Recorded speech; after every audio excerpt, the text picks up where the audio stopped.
ছাত্রছাত্রীরা নিশ্চয়ই তোমরা ভালো আছো। আজকে আমরা আরেকটি উপপাদ্য শিখব। উপপাদ্য শুরুর প্রথমে তোমাদের কোণগুলোর কথা মনে রাখতে হবে। 3 ধরনের কোণের কথা আমি বলেছিলাম: একান্তর কোণ, অনুরূপ কোণ এবং বিপ্রতীপ কোণ। একান্তর কোণ নিশ্চয় মনে আছে, জেড এর মতো দেখতে, অর্থাৎ ঠিক এরকম দেখতে ভেদকের বিপরীত পাশে যে দুটি কোণ তৈরি হয়েছিল সেই দুটি কোণ হলো একান্তর কোণ। আর বিপ্রতীপ কোণ কি না, যখন দুটি রেখাংশ পরস্পরকে ছেদ করে তখন বিপরীত দিকে যে দুটি কোণ তৈরি হয় এই দুটি কোণ হলো বিপ্রতীপ কোণ। এই বিপ্রতীপ কোণের মান সমান হয়। আরেক ধরনের কোণ ছিল, এটা হচ্ছে অনুরূপ কোণ, অর্থাৎ ভেদকের একই পাশে হবে আর কিনা সমান্তরাল সরলরেখার একই দিকে হবে। অর্থাৎ দুটো যদি সমান্তরাল সরলরেখা নাও তাহলে এই ওপরের কোণ দুটো হলো অনুরূপ কোণ। এই তিনটে জিনিস সবসময় মনে রাখতে হবে। আর সর্বসমতার যে সূত্রগুলি আমি আলোচনা করেছিলাম সেগুলি অবশ্যই মনে রাখবে। অর্থাৎ সাইড সাইড সাইড, তিনটে বাহু আরেকটি ত্রিভুজের তিনটি বাহুর সাথে সমান হলে ত্রিভুজ দুটি সর্বসম হয়। সাইড, অ্যাঙ্গেল, সাইড অর্থাৎ দুটি বাহু এবং তাদের অন্তর্ভুক্ত কোণ। একটি ত্রিভুজের দুটি বাহু অন্তর্ভুক্ত কোণ অপর একটি ত্রিভুজের দুটি বাহু অন্তর্ভুক্ত কোণের সমান হলে ত্রিভুজ দুটি সর্বসম হবে।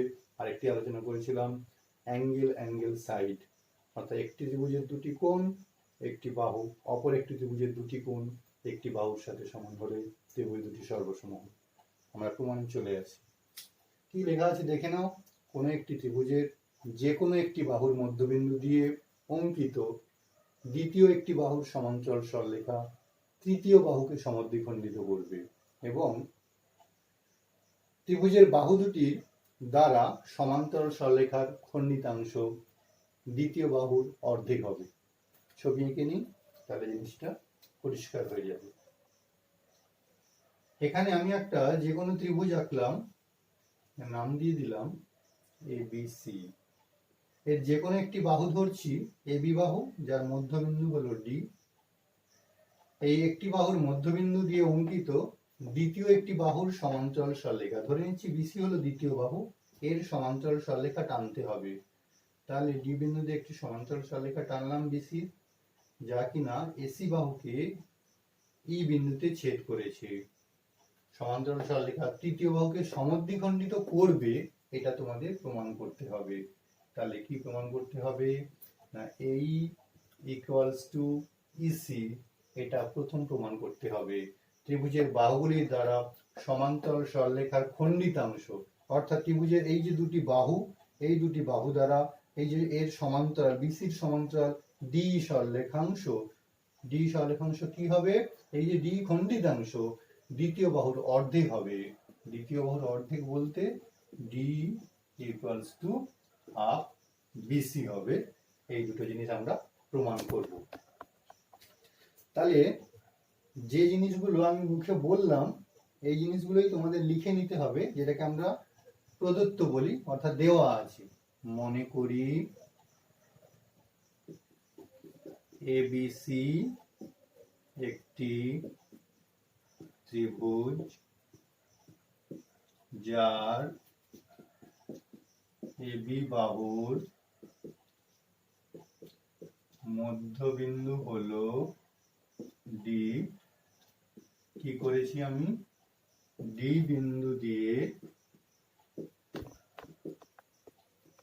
BC বাহুর সমান্তরাল করে টেনেছি, সমান্তরাল সরল রেখা AC বাহুকে কোন বিন্দুতে ছেদ করেছে না, E বিন্দুতে ছেদ করেছে।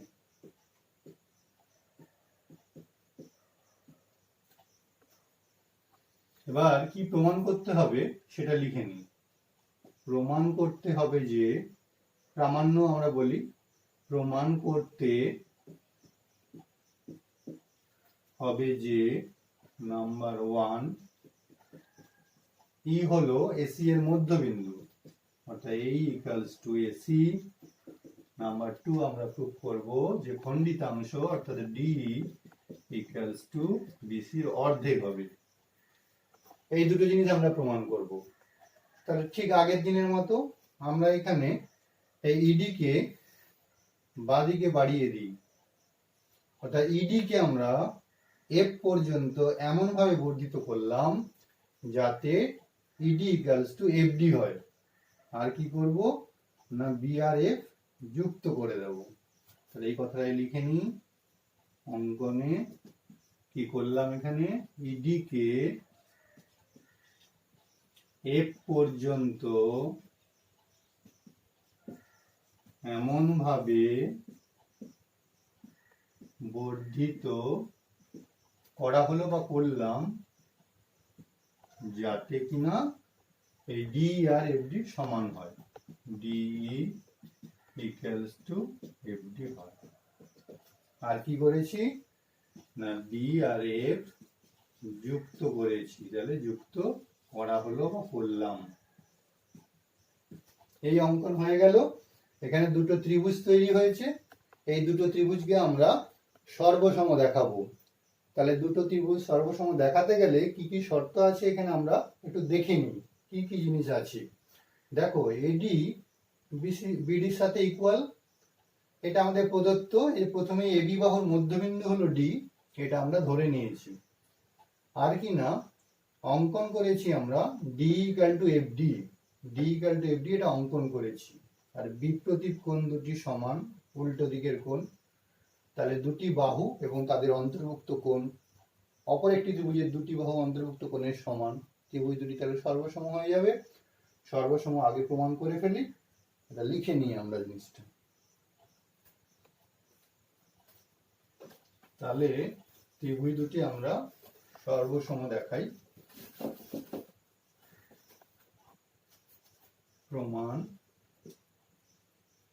প্রমাণে কি করব, দুটো ত্রিভুজ নেব, ত্রিভুজ এডিই ও ত্রিভুজ বিডিএফ থেকে পাই কি পাচ্ছি, এডি বিডির সাথে ইকুয়াল, কারণটা লিখে নেবে প্রদত্ত, বা লিখে দেবো এখানে ডি হলো এ বি এর মধ্যবিন্দু। আর অঙ্কন করেছি DE equals to F D. তাহলে অঙ্কন করেছি যেহেতু লিখে নেব অঙ্কনানুসারে। আর এখানে একটা কোণ দেখতে পাচ্ছি উল্টো দিকে, এডি অ্যাঙ্গেল ইকুয়ালস টু বিডিএফ। কি ধরনের কোণ না বিপ্রতীপ কোণ। তাহলে দুটি বাহু এবং একটি কোণ সমান হয়ে যাচ্ছে। তাহলে এখান দিয়ে বলতে পারবো ত্রিভুজ দুটি সর্বসম। কি সূত্র অনুযায়ী লিখে দিতে পারি আমরা, সাইড অ্যাঙ্গেল সাইড শর্তানুসারে বা সূত্র অনুযায়ী। ত্রিভুজ দুটি সর্বসম পেয়ে গেলাম। ত্রিভুজ দুটি সর্বসম হলে কি হয় জানি আমরা, অনুরূপ বাহুগুলি সমান হয় আর অনুরূপ কোণগুলি সমান হয়। ত্রিভুজ দুটির অনুরূপ বাহু এখানে দেখা যাক, এই বাহু আর এফবি বাহু হলো অনুরূপ বাহু। তাহলে এটা লিখে নেব আমরা, এ ইকুয়ালস টু বিএফ, এটা কিনা সর্বসম ত্রিভুজের অনুরূপ বাহু। সর্বসম ত্রিভুজের অনুরূপ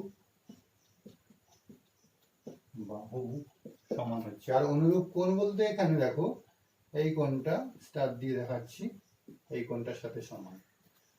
তাহলে নাম দিয়ে দিই D E angle equals to D BF angle.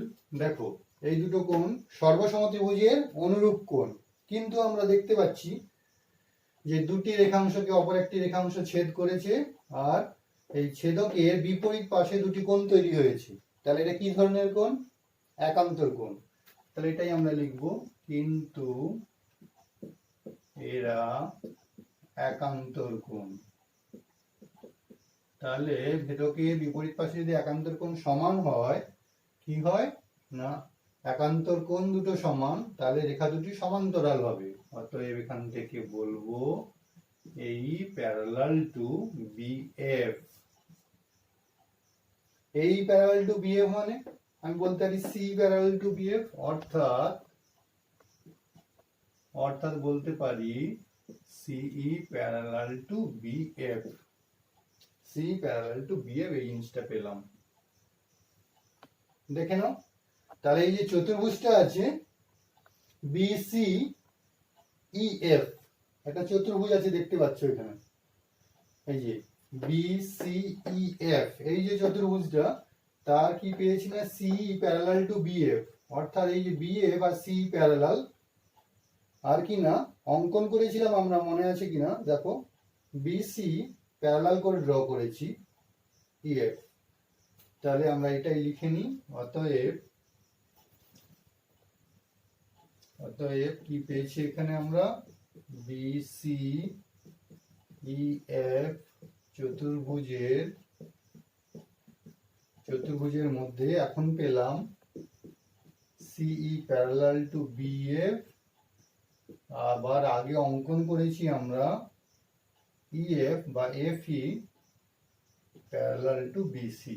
তাহলে বিপরীত বাহুগুলি পরস্পর সমান্তরাল, বিপরীত বাহু পরস্পর সমান্তরাল যদি হয় একটা চতুর্ভুজের, চতুর্ভুজটা কি রকম হয়, চতুর্ভুজটা একটি সামান্তরিক হয়ে যাবে। অতএব বিসিইএফ একটি সামান্তরিক। সামান্তরিকের বিপরীত বাহু যেমন সমান্তরাল, সেখান থেকে আমরা সিদ্ধান্ত করতে পারি যে সামান্তরিকের বিপরীত বাহু সমান।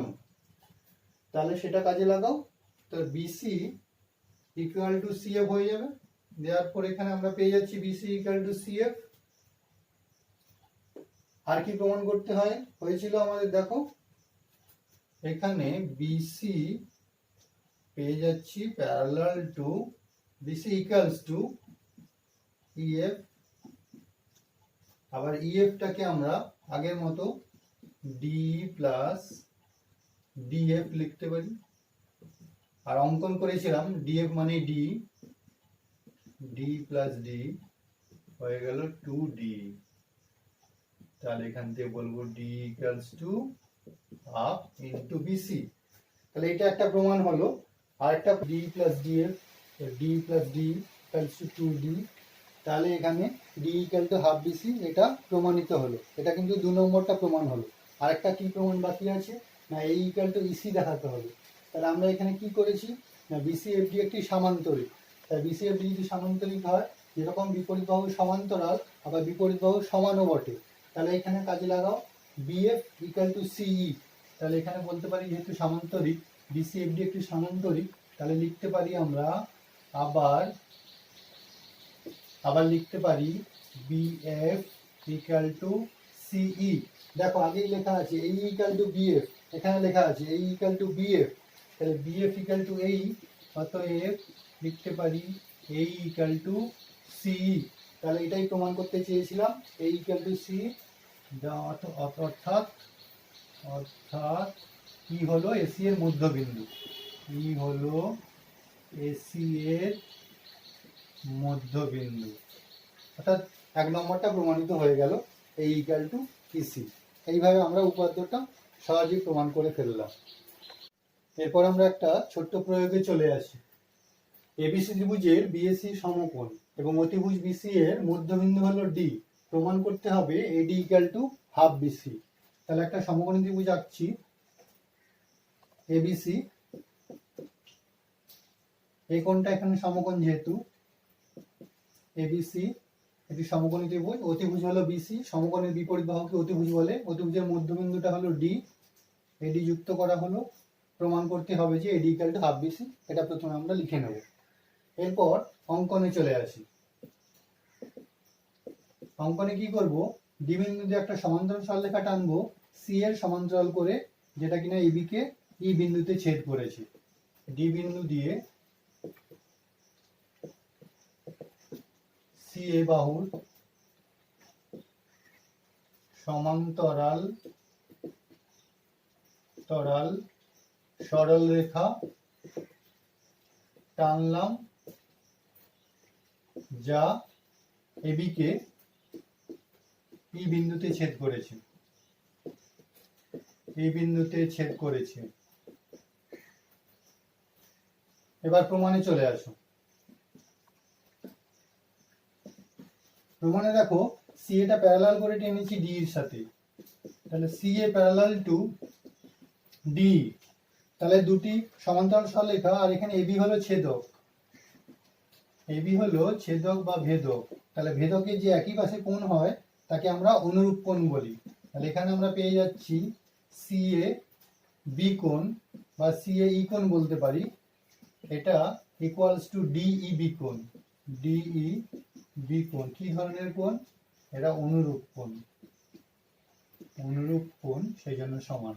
আবার দেখো এই বিএসসি অ্যাঙ্গেলটা 90 ডিগ্রি দেওয়া আছে, এই বিএসসি অ্যাঙ্গেলটা 90 ডিগ্রি, তাহলে বিএসসি বা সিএবি যেহেতু লিখেছি, সিএবি ইকুয়ালস টু 90 ডিগ্রি, অতএব আমরা এখানে লিখতে পারি ডিইবিটাও 90 ডিগ্রি হবে, ডিইবিটাও 90 ডিগ্রি হবে। আবার আরেকটা জিনিস দেখো, এই যে ত্রিভুজটা এবিসি, আবার ত্রিভুজ এবিসি এর অতিভুজ হলো বিসি, তাহলে বিসি এর মধ্যবিন্দুটা দেওয়া আছে, মধ্যবিন্দু ডি, আর ডি বিন্দু দিয়ে আমরা এঁকেছি কি না সি এর প্যারালাল করে, এবং এবং আমরা এঁকেছি কি, অঙ্কন করেছি সি এর প্যারালাল কোণ এঁকেছি বিই। তাহলে কোনো একটা ত্রিভুজের কোনো একটি বাহুর মধ্যবিন্দু দিয়ে যে অন্য বাহুর সমান্তরাল করে আঁকি, তাহলে তৃতীয় বাহুকে কি করবে, সমদ্বিখণ্ডিত করবে। তাহলে এখানে হলো এই ইকুয়াল টু ইবি, অর্থাৎ এবি কে ডি কি করেছে, সমদ্বিখণ্ডিত করেছে। এখান থেকে লিখতে পারবো ই এবি এর মধ্যবিন্দু, দ্যাট ইজ কি পেলাম, এই ইকুয়ালস টু ইবি। এখন এই দুটো ত্রিভুজ নাও, ত্রিভুজ এডিই ও ত্রিভুজ বিডিই থেকে পাই কি পাচ্ছি, এই দুটো কোণ 90 ডিগ্রি, এটা 90 হলে উল্টো দিকের কোণটাও 90 ডিগ্রি হবেই। তাহলে এখানে এই D angle equals to BED angle প্রত্যেকেই 90 ডিগ্রি, প্রত্যেকেই সমকোণ। আর ডি হলো সাধারণ বাহু, ডি হলো সাধারণ বাহু, এখানে ডি হলো সাধারণ বাহু। আর এই ইকুয়াল টু ইবি আমরা পেয়েছি একটু আগে, এই ইকুয়াল টু ইবি এখনই প্রমাণ করেছি, দুটি বাহু আর সমকোণ, তাহলে ত্রিভুজ দুটি সর্বসম। অতএব এখান থেকে আমরা পেলাম ত্রিভুজ এ ডি ই সর্বসম ত্রিভুজ বিডি।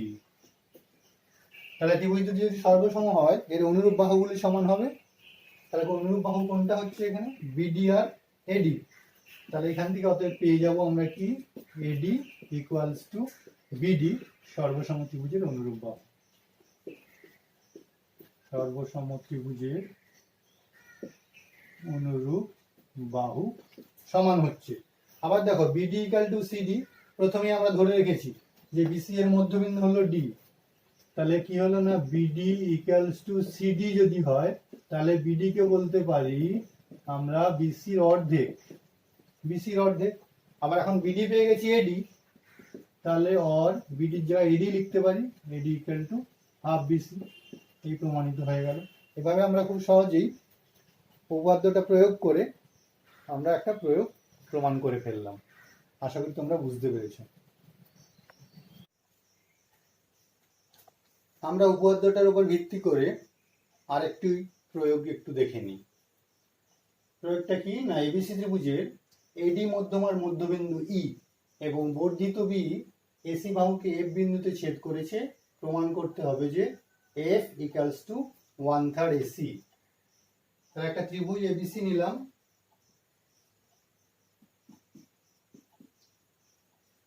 এই এবিসি ত্রিভুজের এডি হলো মধ্যমা, তাহলে এডি যদি মধ্যমা হয়, ডি হবে বিসি এর মধ্যবিন্দু, এই এডি মধ্যমার মধ্যবিন্দু হলো ই, বর্ধিত বি এসি কে এফ বিন্দুতে ছেদ করেছে, এফ বিন্দুতে ছেদ করেছে। প্রমাণ করতে হবে এফ ইকাল টু 1/3 এসি। তাহলে এই কথাগুলোই তোমরা লিখে নেবে যে এবিসি ত্রিভুজের এডি মধ্যমার মধ্যবিন্দু ই, বর্ধিত বি এসি বাহুকে এফ বিন্দুতে ছেদ করেছে, প্রমাণ করতে হবে যে এফ ইকাল টু 1/3 এসি। এবার অঙ্কনে লেখো এই ডি বিন্দু দিয়ে আমরা একটা সমান্তরাল সরলরেখা টানবো, বিএফ এর সমান্তরাল করে একটা রেখা টানবো যা এসি কে জি বিন্দুতে ছেদ করেছে। ডি বিন্দু দিয়ে বিএফ এর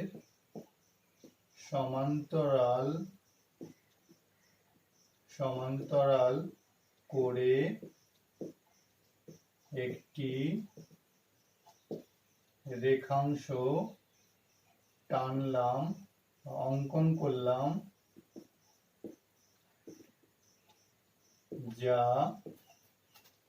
এসি বাহুকে জি বিন্দুতে ছেদ করেছে। জি বিন্দুতে ছেদ করেছে। এবার প্রমাণে চলে আসে। প্রমাণে কি করবে দেখো, এই যে ত্রিভুজটা নাও এ ডি সি, এই ত্রিভুজটা নাও। ত্রিভুজ এডিসি এর দেখো, ত্রিভুজ এডিসি এর কি দেখতে পাচ্ছি না, ডি বিন্দু দিয়ে একটা সমান্তরাল আমি অঙ্কন করেছি। সমান্তরাল অঙ্কন করেছি।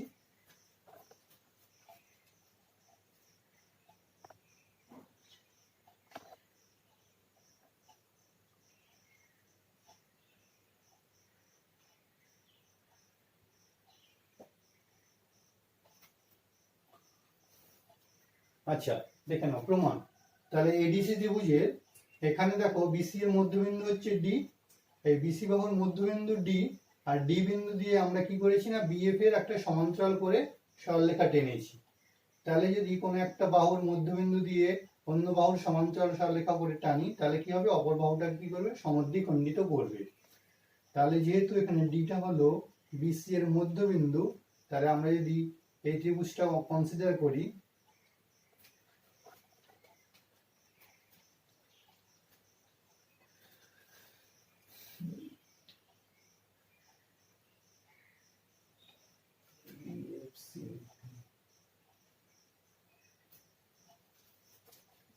আচ্ছা প্রমাণে চলে আসি। আচ্ছা আমরা প্রমাণে চলে আসি। এখানে ত্রিভুজ বিএফসি টা নাও। এই বিএফসি যে ত্রিভুজটা আছে, এত এর দেখো বিসি এর মধ্যবিন্দু, বিসি এর মধ্যবিন্দু হলো ডি, আর ডি দিয়ে এঁকেছি কি না ডিজি প্যারালাল টু বিএফ এঁকেছি আমরা, ডিজি প্যারালাল টু বিএফ। তাহলে একটা বাহুর মধ্যবিন্দু দিয়ে অন্য বাহু প্যারালাল টানলে কি হবে, অপর বাহুটাকে সমদ্বিখণ্ডিত করবে। অতএব এখানে হবে জি হবে এফসি এর মধ্যবিন্দু, অতএব জি হবে এফসি এর মধ্যবিন্দু, অর্থাৎ কি হবে না জিসি ইকুয়ালস টু এফজি। এটা প্রথম পেলাম। আবার দেখো এডিজি ত্রিভুজটা নাও, আবার ত্রিভুজ এডিজি এর, এডিজি এরও একই রকম ভাবে এডি বাহুর মধ্যবিন্দু হচ্ছে এডি বাহু, এডি এর মধ্যবিন্দু হলো ই, এবং এই বিএফ টা প্যারালাল টু ডিজি, তাহলে ইএফ টা প্যারালাল টু ডিজি বলতে পারি, ইএফ প্যারালাল টু ডিজি। একই রকম ভাবে কোন একটা বাহুর মধ্যবিন্দু দিয়ে অঙ্কিত দ্বিতীয় বাহুর সমান্তরাল সরলরেখা তৃতীয় বাহুকে সমদ্বিখণ্ডিত করবে। তাহলে এখানেও তাহলে কি হবে, এফ হবে এজি এর মধ্যবিন্দু, অতএব এফ এজি এর মধ্যবিন্দু, অর্থাৎ মধ্যবিন্দু মানে কি F equal to F G. তাহলে তিনটে পার্ট সমান হয়ে যাচ্ছে। তাহলে কি পেয়ে যাচ্ছি, F equals to F G equals to GC, অর্থাৎ এফ ইকুয়ালস টু 1/3 এসি। তিনটে পার্ট সমান, তাহলে এফটা কি হবে, 1/3 অংশ এসি এর। এইভাবে পেয়ে গেলাম আমরা। তা নিশ্চয়ই তোমরা বুঝতে পেরেছো।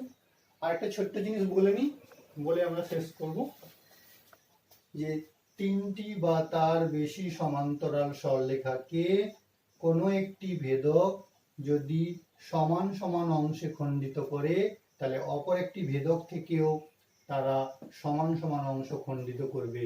অর্থাৎ এই যে অংশগুলো যদি একটা ভেদক থেকে সমান সমান অংশ খণ্ডিত করে, অর্থাৎ এই তিনটে অংশ যদি ইকুয়াল হয়, তাহলে অপর কোনো ভেদক থেকেও যে তিনটে অংশ খণ্ডিত হবে সেই তিনটে অংশ সমান হবে। এটা আমরা এই যে উপপাদ্যটা আজকে শিখেছি তাকে ব্যবহার করে সহজে প্রমাণ করে ফেলতে পারবো। আমরা তিনটে সরলরেখা নিয়ে দেখি। তিনটে সমান্তরাল সরলরেখা, দুটো ছেদক আছে, কি করবে? নাম দিয়ে দেবে, ঝটপট নাম দিয়ে দিই আমরা, A B C D E F. ছেদ বিন্দুগুলোর নাম দিয়ে দিচ্ছি P Q R S L M. এটা জয়েন করে দাও, পি আর এম জয়েন করে দিলাম। এখানে একটা নাম দিয়ে দিচ্ছি সে টি। তাহলে কিছুই না, দেখো এখানে কি সমান সমান অংশ খণ্ডিত করেছি, তাহলে P R equal to R এল হবে। তাহলে কি হলো? আর হলো এই পি এল এর মধ্যবিন্দু, আর এই মধ্যবিন্দু দিয়ে কি করেছি আমরা? প্যারালাল ড্র করা আছে, লাইনগুলো প্যারালাল। তাহলে এখানে হচ্ছে আর টি প্যারালাল টু এল এম। তাহলে এই দুটো থেকে আমরা কি বলতে পারবো? যে কোনো একটা বাহুর মধ্যবিন্দু দিয়ে অন্য বাহুর যদি সমান্তরাল করে টানি, তাহলে এই বাহুটা কি করবে? সমদ্বিখণ্ডিত করবে। তাহলে টি হয়ে যাবে পি এম এর, অর্থাৎ এখান থেকে বলবো টি হবে পি এম এর মধ্যবিন্দু। আবার উল্টো দিকে এই যে ত্রিভুজটা আছে, এই ত্রিভুজটা যদি ধরো, টি হলো এই পি এম এর মধ্যবিন্দু, আর একই রকম হবে আবার পিটি ইকুয়ালস টু টিএম, এবং এটা প্যারালাল লাইন, পি কিউ আর ডি প্যারালাল মানে TD parallel, P Q parallel to TD. তাহলে এখান থেকে আবার বলতে পারবো যে সেই একই রকম ভাবে একটি ত্রিভুজের কোন একটি বাহুর মধ্যবিন্দু দিয়ে অপর বাহুর সমান্তরাল সরলরেখা বা দ্বিতীয় বাহুর সমান্তরাল সরলরেখা তৃতীয় বাহুকে কি করবে? সমদ্বিখণ্ডিত করবে। তাহলে এখানেও আমরা একই রকম বলতে পারবো এস কিউ এম এর মধ্যবিন্দু, এস কিউ এম এর মধ্যবিন্দু। অর্থাৎ তার মানেটা কি? অর্থাৎ Q S equal to S M. তাহলে দেখো আমরা P R equal to R L ধরে নিয়ে দেখালাম Q S equal to S M. তাহলে আমাদের তিনটি সরলরেখার ক্ষেত্রে আমরা প্রমাণ করে ফেললাম যে একটি ভেদক থেকে তারা সমান সমান অংশ খণ্ডিত করলে অপর ভেদক থেকেও সমান অংশ খণ্ডিত করবে। এটাই আমরা সহজে প্রমাণটা করে ফেললাম। ঠিক আছে, তোমরা মন দিয়ে পড়াশোনা করো, বইটা ভালো করে পড়বে, নিশ্চয়ই বুঝতে পারবে।